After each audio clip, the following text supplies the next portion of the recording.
Olá, graça e paz a todos. Vamos para mais uma aula na disciplina Ética e Teologia Pastoral.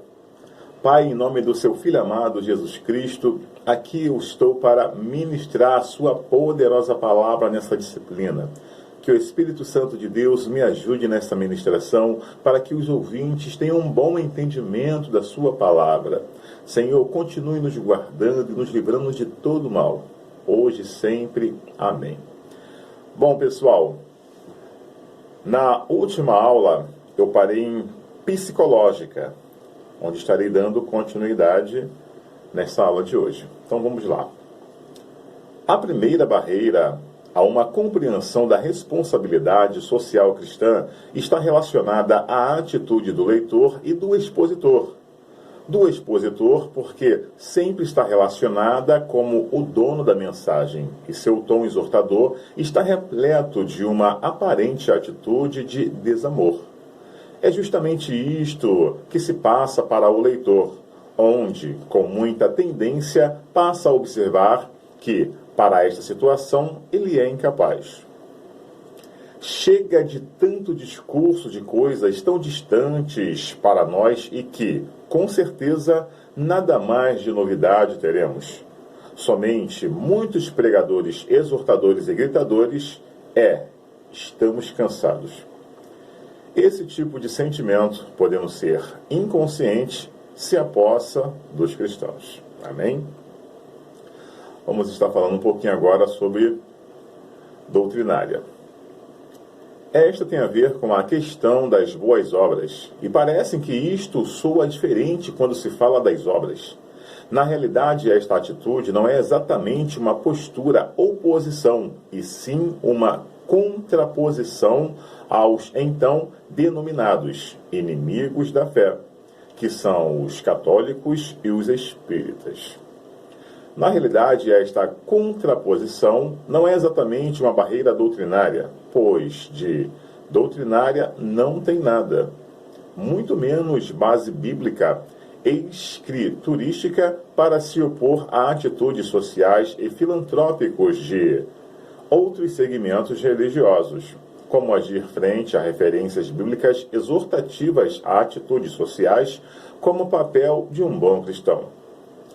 Efésios 2, 8 ao 10 e Tiago 2, 14 a 17.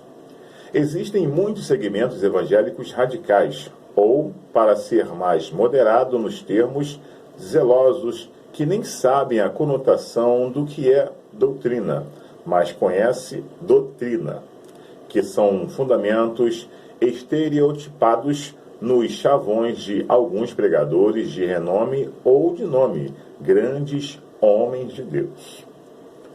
Histórica. Segundo o nosso escritor de fonte, Carriquer, esta barreira vem definindo duas influências, uma externa e outra interna. Esta externa tem a ver com a influência dos europeus e norte-americanos na formação da consciência cristã evangélica. No caso de igrejas norte-americanas vindas do contexto do fundamentalismo ou de uma política nacionalista cristã, nos antigos chavões trouxemos fé e progresso. Haja petróleo em alguns países. A influência interna é justamente política do contexto nacional, que foi durante a repressão militar e ideologia política de 64. Nesta época, estar do lado da direita, militares, era estar do lado de Deus, como se Deus fosse filiado a algum partido. Robson Cavalcante explica bem este pensamento político que pairava nas mentes da época do ensino duro ou ditadura. Nessas circunstâncias, se aprendeu não questionar nada que partisse da autoridade. E esta repressão ideológica também se manifestava na liderança cristã evangélica, muito menos expressar em suas interpretações sociais cristãs da nossa responsabilidade como igreja. Este discurso parece ter a ver com marxismo. O Espírito Santo no labor pastoral. Falar do Espírito Santo é referir com relação a Jesus a outra pessoa que tem os mesmos objetivos com funções específicas. Jesus, mesmo sendo Deus, tinha suas limitações, as quais seriam então suprimidas na pessoa do Espírito Santo.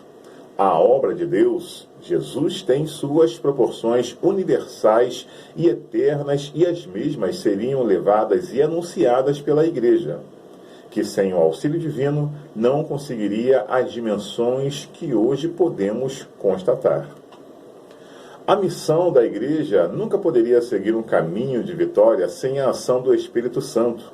A missão da Igreja, bem como a deste Consolador, é conduzir a mensagem multicultural e transformadora numa dimensão totalmente diferente e de Jesus, concernente à proporção que o cristianismo já tinha, e não somente neste aspecto, mas como a palavra anunciada é de âmbito divino, deve ser anunciada como uma dimensão extra-humana, espiritual, ungida por Deus, e com toda certeza, humanamente ninguém conseguiria. E seria somente uma oratória cheia de eloquência e conhecimento, mas que faltaria o essencial, o fator divino, que produz mudança de vida e que responde às inquietudes da humanidade. Caso contrário, não poderia diferenciar das muitas outras religiões existentes. A evangelização ou a encarnação do Evangelho na vida da Igreja, numa coletividade e numa individualidade de um tratamento ou relação pessoa a pessoa, tem a ver com o que sou e como sou no mundo, e tudo isto tem a ver com minha relação com Deus na pessoa do Espírito Santo. Ele é o mais interessado na eficácia da missio ecclesia. Esta é a evidência da necessidade de comunhão na tarefa da proclamação. A tarefa requer unção e dedicação e independência para que, mais do que aparentes donos de uma mensagem, sejam honrosos pelo privilégio de termos a direção do Espírito Santo. Pois, se ele não falar por nós e em nós, nada podemos relatar.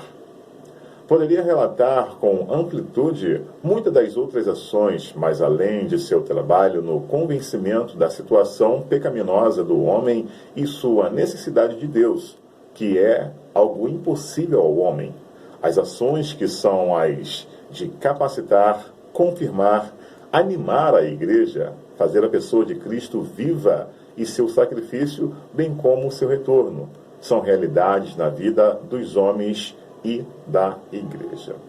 Bom, parar por aqui. Na próxima aula estaremos falando um pouco sobre a revelação salvífica, sensibilidade missionária, numa conclusão objetiva. Que Deus abençoe a todos, bons estudos, em nome de Jesus.